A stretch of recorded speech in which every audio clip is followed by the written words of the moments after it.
Okay, let's dive right into this. When you picture a prison, pop culture usually feeds us this image of pure, unrelenting punishment, right? But today, we're going to completely flip that script. Welcome to This Explainer. We're taking a look at the Philippine correctional system, and specifically, its core mission, the humane rehabilitation of persons deprived of liberty, or PDLs. We're going to trace the exact step-by-step journey a person takes from the moment they arrive to how they live, work, and hopefully reform. Here's our roadmap for today. We'll start with the goal of correction, walk through the Welcome to the Gates procedures, explore the classification phase, dive into life and rehabilitation, and finally cover rules and discipline. Let's get to it. Section 1, the goal of correction. The primary aim here isn't just locking people away, it's genuine behavioral change and social reintegration. This whole philosophy is actually rooted in international standards. There's a vital principle from the UN Standard Minimum Rules that essentially says, well, cutting an offender off from the outside world and taking away their liberty, that is the punishment. Just being there is the penalty. So the correctional system's job is absolutely not to add further physical or mental suffering on top of that baseline reality. Now, what's really interesting is how the Philippines divides this massive responsibility. It's based entirely on sentence length. If a PDL has a sentence of 3 years or below, or if they're still awaiting trial, they fall under the Bureau of Jail Management and Penology, or BJMP. But if they have a longer sentence, meaning they're a national prisoner, they're managed by the Bureau of Corrections, the BUCOR. And it's also crucial to remember that correction doesn't always happen behind bars. We have institutional-based correction, which is the physical confinement we're focusing on today, but there's also community-based correction. This is supervised freedom out in the community, things like probation or parole. Both approaches, though, share the exact same ultimate goal: guiding that person successfully back into society. Section 2. Welcome to the Gates. A PDL's very first impression of the system greatly influences their attitude toward the entire rehabilitative program. So let's walk through these strict, systematic reception procedures. It is a highly orchestrated sequence. First up, you meet the gater. This is the jail desk officer who serves as the first line of defense, checking the arresting officer's credentials and actually searching them. Next, the records unit scrutinizes the paperwork to make sure the person is being held legally. And finally, the health unit does a thorough physical exam to establish a medical baseline and catch any undocumented injuries. And speaking of that paperwork, you literally cannot just drop someone off at a jail. This system demands total bureaucratic accountability.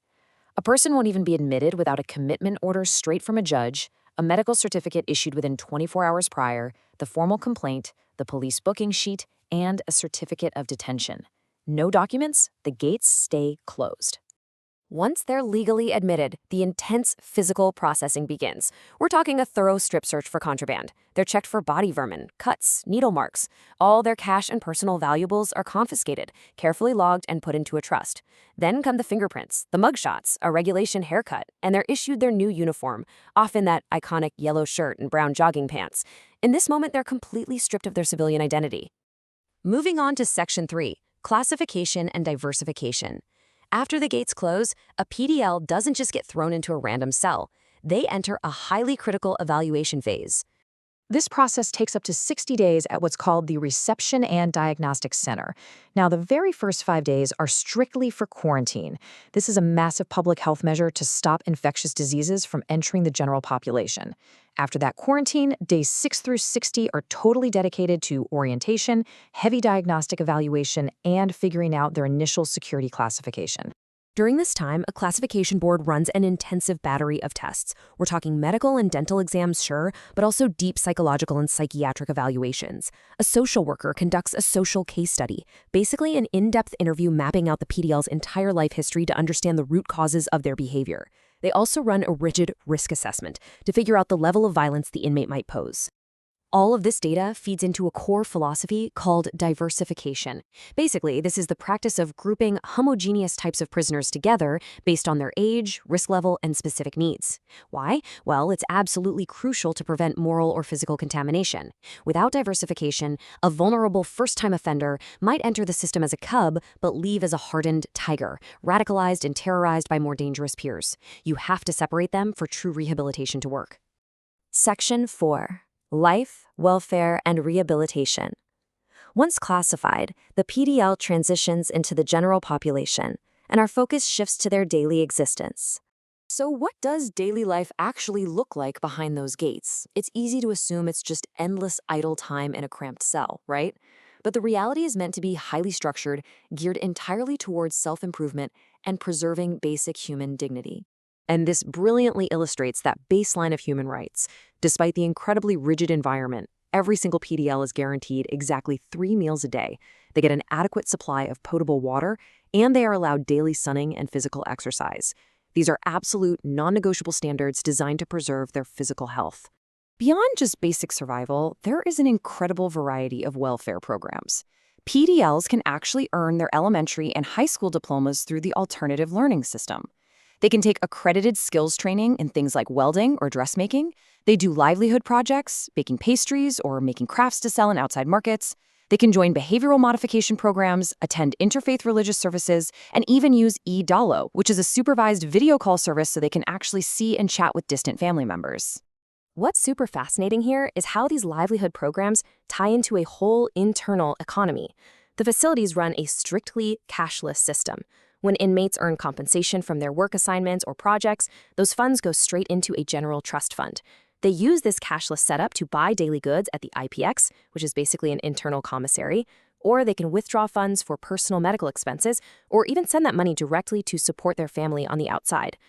Finally, Section 5, Rules, Security, and Discipline.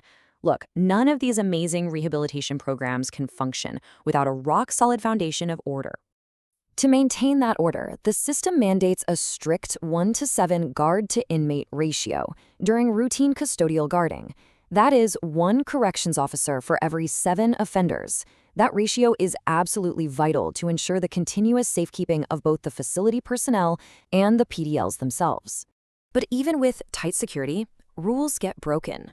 When they do, physical punishment is strictly prohibited. It's interesting how the punishments scale.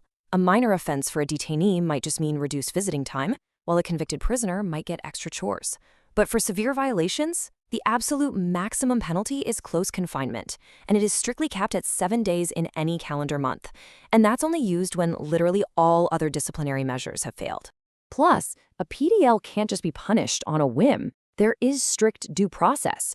A violation gets reported to the desk officer, the investigation unit has to submit a report within 24 hours, and then a summary hearing happens.